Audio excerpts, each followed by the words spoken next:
Glória a Deus. Meus irmãos, recebam todos a paz do Senhor. Amém. Paz do Senhor para a sua vida. Amém. Vocês estão felizes por estarem aqui essa noite? Digam amém.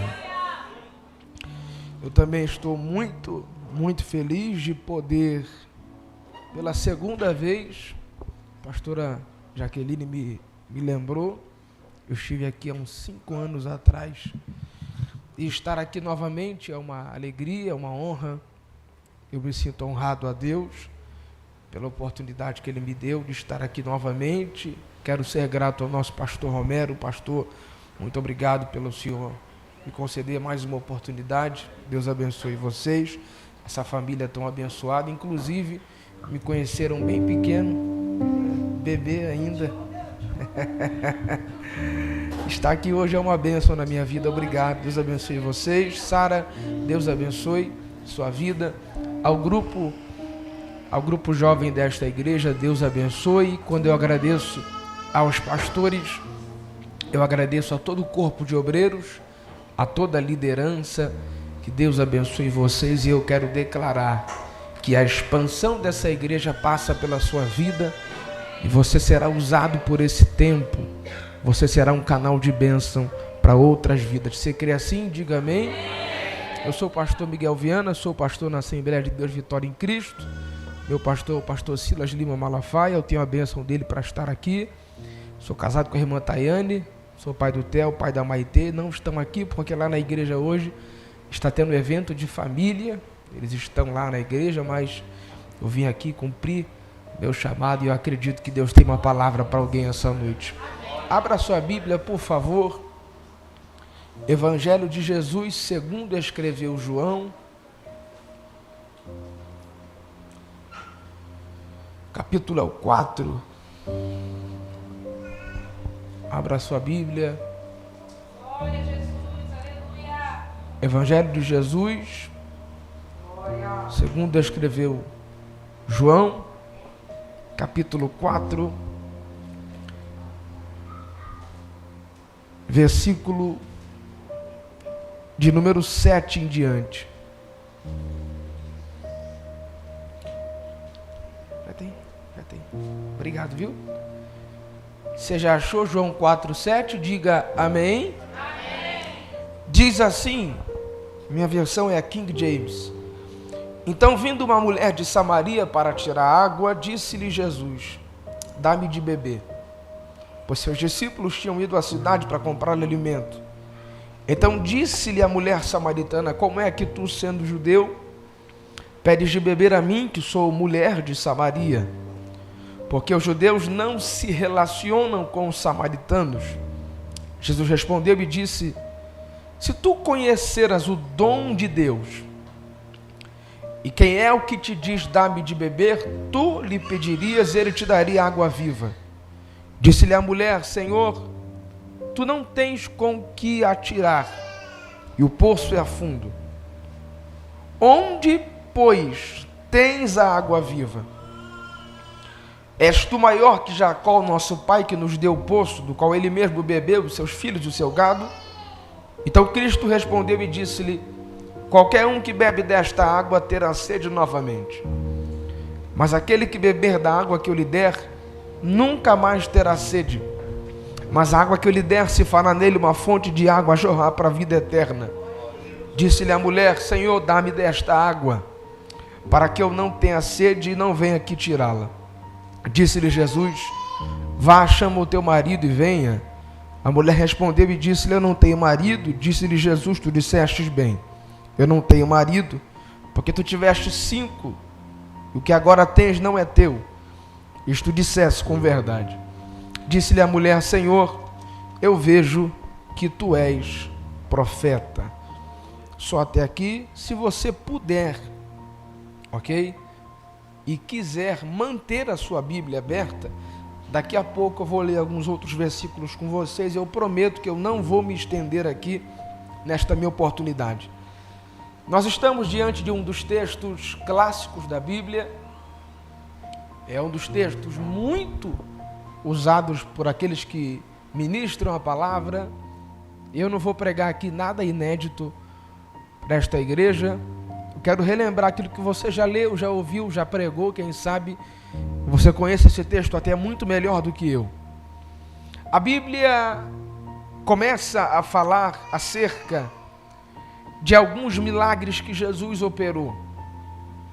Mas o maior milagre que o Evangelho propõe a nós é a transformação.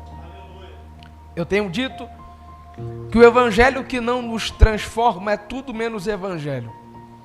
Se há um benefício em seguir a Deus, este é o principal, é a transformação de vida, de mente, porque isto é o Evangelho, as boas novas.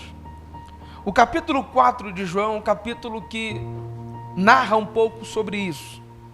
A Bíblia fala que em uma das viagens missionárias de Cristo em seu ministério, ele vai dizer para os discípulos que era necessário passar por Samaria, mudando uma rota que já há anos era feita.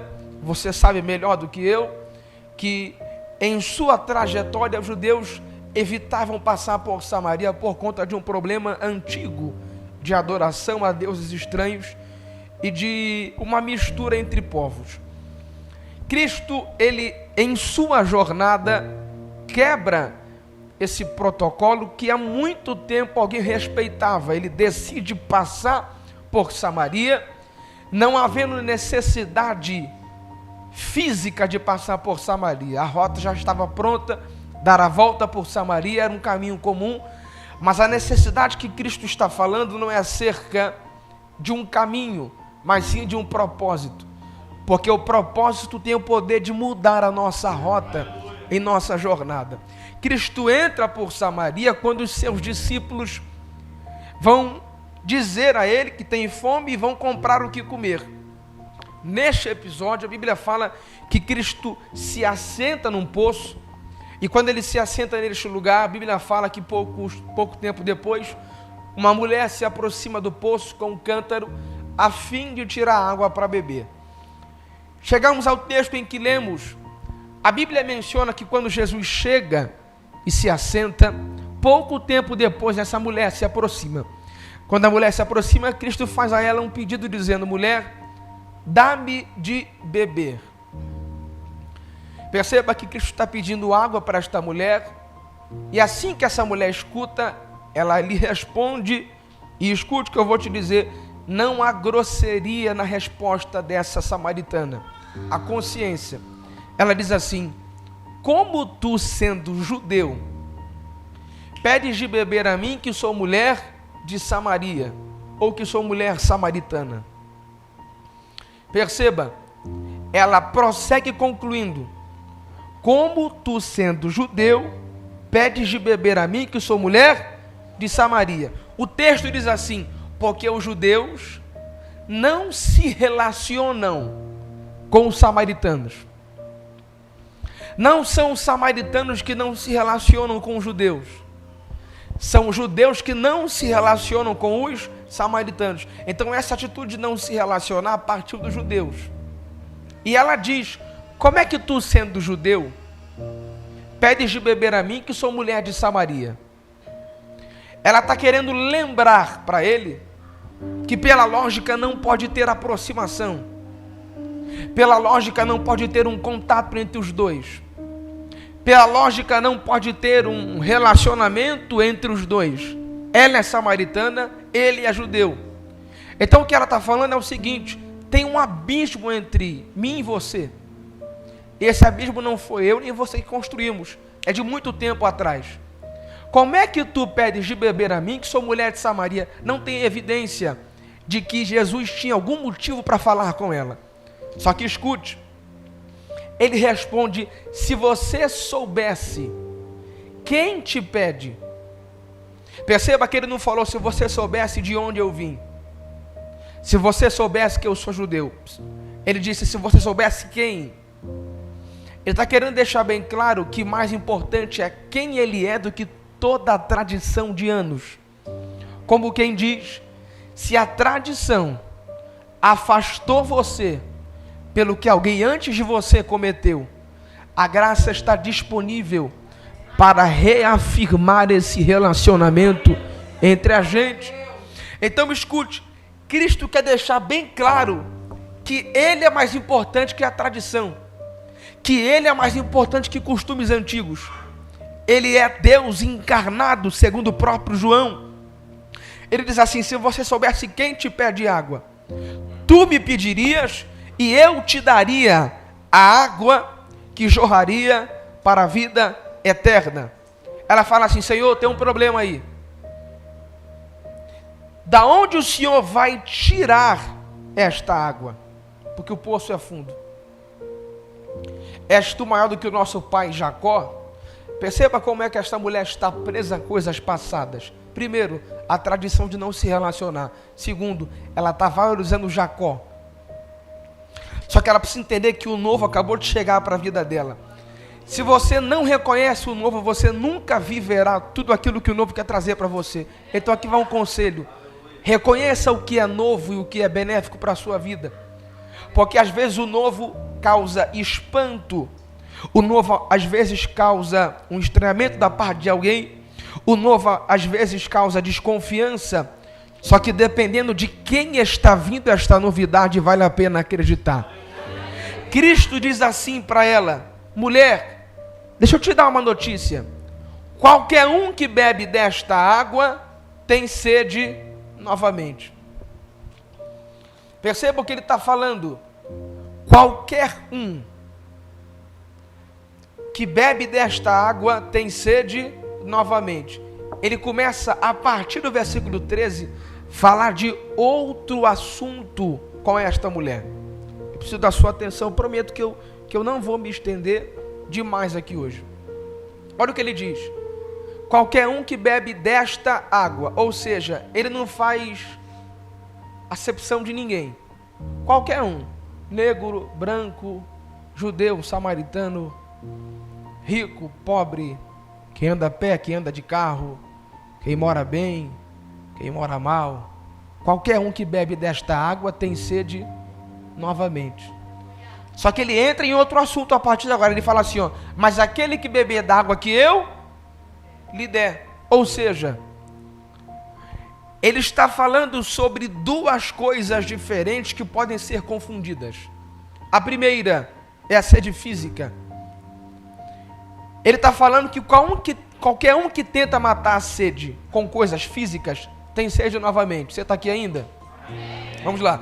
Qualquer um que bebe desta água tem sede novamente. Qualquer um que tenta saciar sua alma com coisas materiais fica com sede novamente. Você quer ver um exemplo? Eu tenho um copo d'água aqui, daqui a pouco eu vou beber ele. Daqui a 1 hora no máximo eu quero beber água de novo. Só que Cristo não está falando de água com essa mulher. Ele está falando da sede da alma dela. E o que ele está falando, pastor Miguel Viana?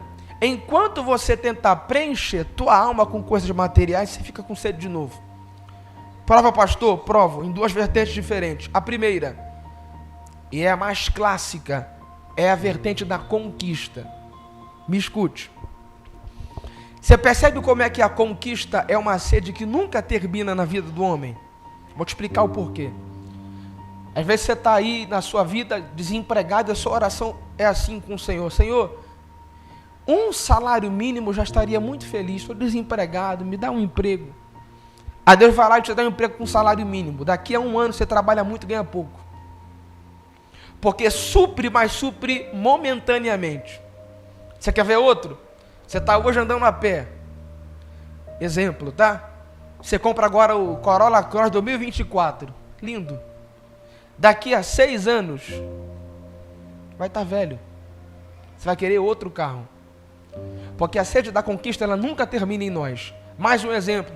Você está morando de aluguel, você fala assim: Senhor, se fosse um quarto só, mas se fosse próprio, eu ficaria muito feliz. Passa esses 3 anos, você tem 5 filhos. Como é que você faz? Misericórdia, né? Fica pequeno. Você quer mais. Então perceba. Na conquista, não adianta você tentar suprir as coisas. Por mais que você conquiste coisas nessa vida, você ainda assim não estará saciado. Só que há uma outra vertente, e é a mais perigosa, é a pecaminosa.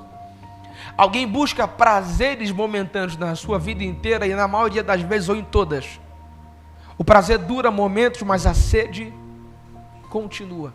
É um copo atrás de outro, é um trago atrás de outro, uma noite atrás de outra, e você percebe que na noite você está cheio, mas de manhã você está vazio.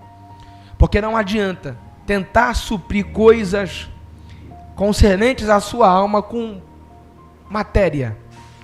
Então ele está falando para essa mulher o seguinte: mulher, qualquer um que bebe desta água tem sede novamente, mas aquele, perceba, indefinido. Não são todos, pastor, que irão beber. Vou repetir, e isso tem um peso na minha alma. Não são todos que irão beber. Disponibilidade há para todos, mas infelizmente, pastor Romero, nem todos irão beber. Mas ele diz: aquele que beber, eu não sei quem, mas alguém vai beber desta água. Eu não sei quantos, mas alguém vai beber desta água. Aquele que beber da água que eu lhe der jamais terá sede novamente.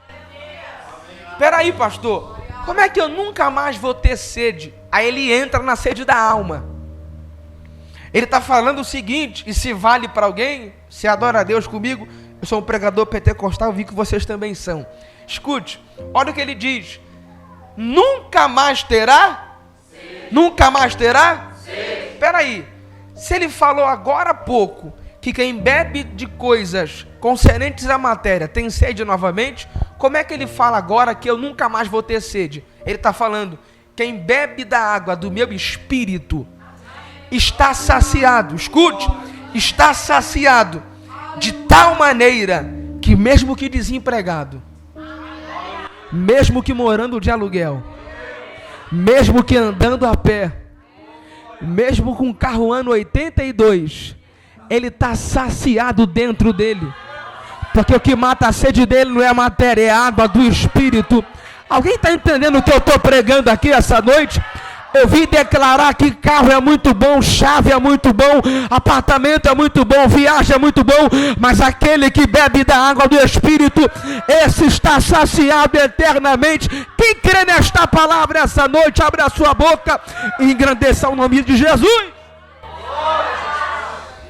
É por isso que o povo de Deus é um povo estranho.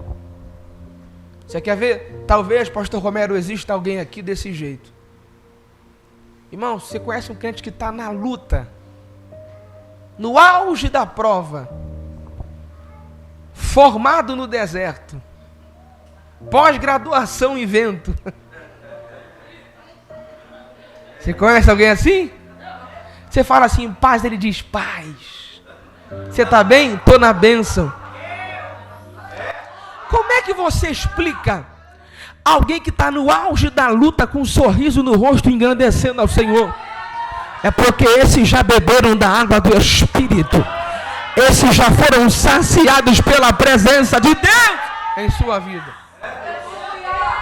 Só que Deus diz o seguinte, Cristo diz o seguinte para essa mulher, perdão: quem bebe desta água não só fica saciado, mas dentro dele fluirão rios de água, rios de águas dentro dele. Perceba, Cristo não quer saciar você. Ele quer fazer de você alguém que sacia. Não, eu expliquei mal, vou de novo. O que Cristo quer não é encher a Igreja Batista da Vila, isso é muito pouco. Porque senão a gente fica só entre a gente aqui, água aqui. Em vez de rios, nos tornamos uma piscina. E Deus está falando para a gente, está na hora de você fluir. Está na hora de você fluir.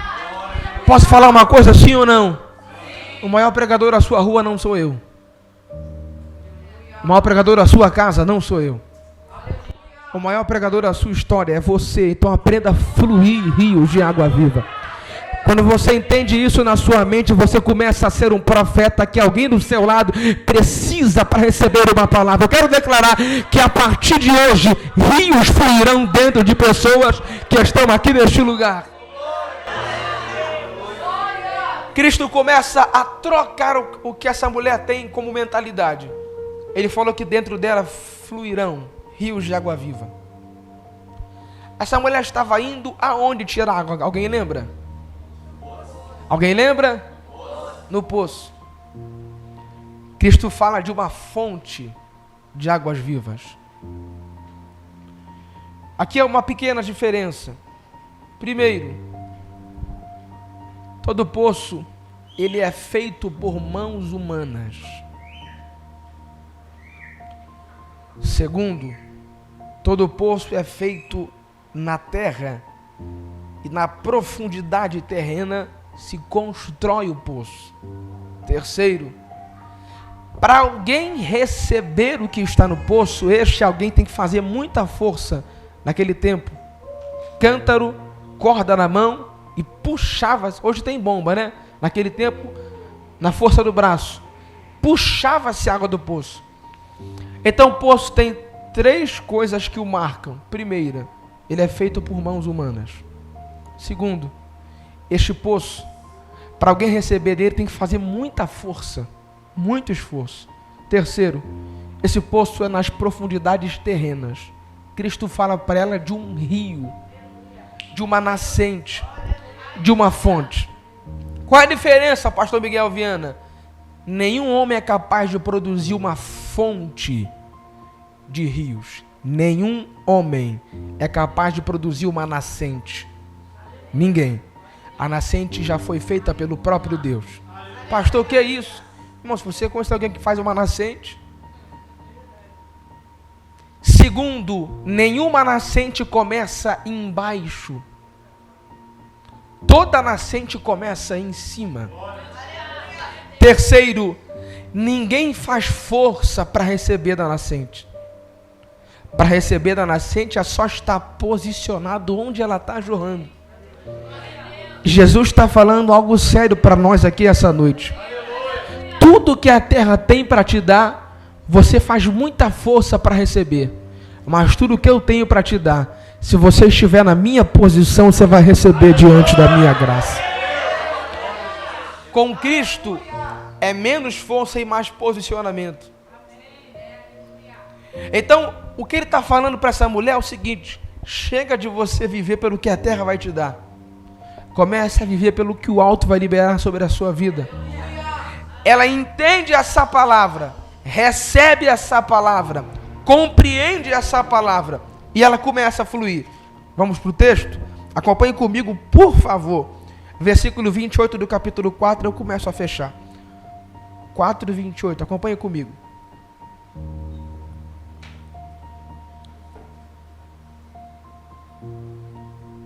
Ah, tem aqui. Aplauda o Senhor pela mídia, aplauda o Senhor pela mídia. Irmão, vou contar aqui, particular, tá? A mídia é a parte que eu mais amo da igreja. Eles fazem as fotos, eles fazem o cartaz, eu amo eles. Deus abençoe. Escuta, olha o que o capítulo 4 diz. Deixou, pois, a mulher o seu? Deixou, pois, a mulher o seu? E foi à cidade e disse àqueles homens. Segura aqui. Aquela mulher saiu de casa, pastor Romero, com um propósito. Cântaro na mão, vou encher o cântaro e vou levar para casa. O que faz essa mulher deixar o seu cântaro? Encontrar alguém que é maior que o poço. Então escuta. Quando você encontra essa graça, não adianta que você tenha planejado. Você pode ter 1000 planos para executar. Quando você encontra essa fonte, todos eles ficam por terra. Porque é esta fonte que marca a sua história. Perceba, ela deixa o cântaro. Ela deixou de encher o cântaro, e se vale para alguém dar um glória, só deixa o cântaro quem foi cheio pela fonte. Só deixa as suas prioridades quem foi marcado pelo céu. Só deixa de lado os seus planos aquele que foi marcado pela fonte de água que jorra para a vida eterna. Todo homem marcado por Deus deixou alguma coisa para trás. Repito, deixa para lá. Todo homem marcado por Deus deixou alguma coisa para trás. Irmão, se você foi marcado por Deus e não deixou nada para trás, você não foi marcado por ninguém. Quem é marcado por Deus deixa sonhos, Quem é marcado por Deus deixa projetos. Quem é marcado por Deus tranca até a faculdade porque Deus o marcou. Só quem foi marcado por Deus sabe o que é deixar coisas para trás. Peraí, pastor, então eu não vou estudar? Claro que vai se formar, vai fazer concurso. Mas, irmão, se Deus aparecer para você, esquece. O quê? Quando Deus aparece para alguém, ele é capaz de frustrar todos os teus planos. Porque o rio começa a fluir dentro de você e é inexplicável. Deixou o cântaro, e olha o que o texto diz, versículo 28. E foi no caminho da cidade e disse àqueles homens. Espera aí, qual é o tema do congresso? Qual é o tema do congresso? Ela acabou de ser cheia, versículos anteriores. Ela acabou de ter um impacto com Jesus Cristo. Ela foi cheia versículos atrás. E já está indo influente. Eu pergunto, você responde. Quantos cursos ela fez? Qual o seminário dela? Qual é a formação dela? Qual é o pós que ela fez? Mas quem foi marcado? Não adianta. Quem é marcado, marca a vida de outros. Alguém pode estar aqui falando, pastor, mas eu não fiz esse curso de teologia. Pastor, mas eu não estudei esse, sabe?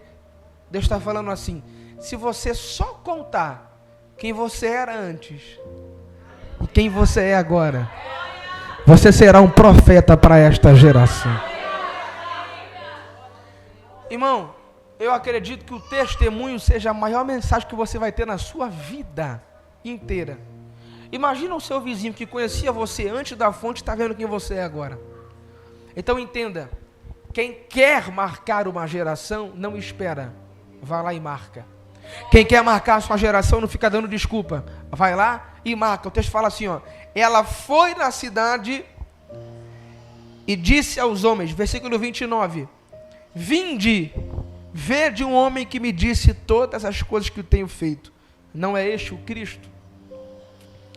Versículo 30. Então eles saíram da cidade e foram até ele. Eu já vou fechar. Quero ser fiel aqui ao nosso horário. Mas escute. Olha o que eu falo no versículo 29. Vinde, vede um homem que me disse. Ou seja, qual é o convite que essa mulher fez? Vamos lá ver. Se porventura não é o Cristo. Então a proposta do convite dela para que eles fossem ver. Versículo de número 39, por favor. Diz assim: e muitos samaritanos daquela cidade creram nele por causa da palavra da mulher. Por causa da palavra da mulher. Então perceba, a fé não nasceu neles do nada. A fé nasceu neles por conta de uma influência. Creram por causa da mulher. Perceba que você tem capacidade de fazer alguém crer nesse Cristo só pelo que você está produzindo. Está no texto, eu amo o texto. Creram por causa da mulher. Você acredita que você tem potencial para fazer alguém crer em Jesus Cristo? Como assim, pastor? Quando ela testemunha o que ela acabou de viver, eles vão crer nela acerca dele. Mas o versículo 40 diz: então os samaritanos foram até ele e pediram-lhe que ficasse com eles. E ele ficou ali mais 2 dias. 41. E muitos mais creram por causa da sua própria palavra. E diziam à mulher: já não é pelo que você disse que nós cremos, porque nós mesmos temos ouvido e sabemos que este é verdadeiramente o Cristo, o Salvador do mundo. Escute, eu vou caminhar para fechar. Eles foram até ele dizendo: eu estou crendo por causa dela. Mas ouviram ele e disseram para ela: olha, já não é mais pelo que você diz que eu creio. Eu queria que você recebesse isso. Eu cheguei na Batista da Vila E eu vim porque alguém me convidou. Mas quando eu entrei nesse lugar, eu estou querendo dizer o seguinte: obrigado pelo convite, por me evangelizar, obrigado por me trazer até aqui. Mas quando eu sentei nessa cadeira, eu não estou crendo mais pelo que você falou. Eu estou crendo porque Ele está falando comigo. Todo mundo é capaz de vir por um convite, mas só fica quem ouve o que Ele fala, só fica quem se envolve com Ele, só vive quem cria um relacionamento pessoal com Jesus. Então escuta, qual é o meu papel, pastor Miguel Viana? Teu papel é esse, vai lá e influencia. Quando eles chegarem aqui, não é mais com você. Ele mesmo tem falado comigo. Ele mesmo tem falado comigo. Ele mesmo tem falado comigo. Então escuta, eles influenciaram a ponto de trazer os homens, mas o que fez esses homens ficarem não foi mais o que ela falou. Eles disseram, já não é mais. Se já não é mais, é porque um dia já não é mais pelo que você disse que eu creio. Existe essa fase que você vem porque você ouviu alguém falar dele. Mas a maior experiência é quando você está aqui, não pelo que você ouviu dele, mas pelo que ele está falando com você pessoalmente. Eles disseram, este verdadeiramente é o Cristo. Por que é que há uma afirmação, pastora, de que verdadeiramente, pastor Romero, este é? Naquele tempo muitos se diziam ser o Messias. Faziam malabarismo, afirmando que era o Messias, neste tempo. Mas quando eles se encontraram com Jesus, eu vou caminhar para fechar, se a banda pudesse se aproximar aqui, aproveitar a Sara no teclado. Quando eles tiveram contato com Jesus, você está aqui ainda? Amém. Você quer ouvir? Diga amém. Amém. Quem dormiu, diga glória a Deus. Vocês estão ligados? Escuta, quando eles se envolveram com Cristo, declararam, este é verdadeiramente o Cristo, o Salvador do... Só que a maior evidência que o Messias chegaria eram de alguns milagres que ele faria. Por exemplo, dar vista aos cegos de nascença, só o Messias. Colocar surdo que nasceu surdo para ouvir, só o Messias. Curar leprosos, só o Messias. Eu pergunto e a Batista da Vila responde, nesse capítulo 4, até este momento, quantos cegos viram? Quantos surdos ouviram? Quantos paralíticos andaram? Nenhum. Como é que ele está falando que ele é o Cristo? Como é que reconhecem Cristo se ele não fez milagre nenhum? Porque a melhor maneira de se reconhecer Cristo não é pelo que ele te dá, é pelo relacionamento que você cria com ele. Quem reconhece ele pela mão reconhece muito pouco, mas quem reconhece ele pela comunhão, esse o reconhece de verdade. Porque as ovelhas conhecem a voz do seu pastor. Eu quero liberar essa noite para você que recebe essa palavra. Hoje esse rio está fluindo, e enquanto esse rio flui, você está marcado para marcar essa geração. Pastor, o que é que eu vou dizer para este tempo? Diga quem você era antes dele e quem você se tornou depois dele. O resto é com Jesus, o resto é com o Messias, o resto é com Cristo na sua história. Então escuta, a melhor maneira de se reconhecer Cristo não é pelo que ele faz, é pelo relacionamento que ele cria com a gente. Pastor Romero, se eu reconheço ele pelo que ele faz, quando ele parar de fazer, nunca mais o reconheço. Jó é alguém que tem essa marca. Jó perdeu tudo e a mulher dele tinha uma fé muito pequena. Ele disse, amaldiçoa Jó, esse teu Deus, e morre. Só que Jó entendeu que o relacionamento dele com Deus não era pelas coisas, era por quem Deus era na sua vida. Não venha para este lugar pelo que ele pode te dar. Ah, pastor, ele pode dar? Claro, pode, e eu creio que ele vai liberar coisas sobre a sua vida. Mas a maior marca de quem foi marcado é o relacionamento que ele tem com Jesus de Nazaré. Se o pastor permitir, você puder, fique de pé.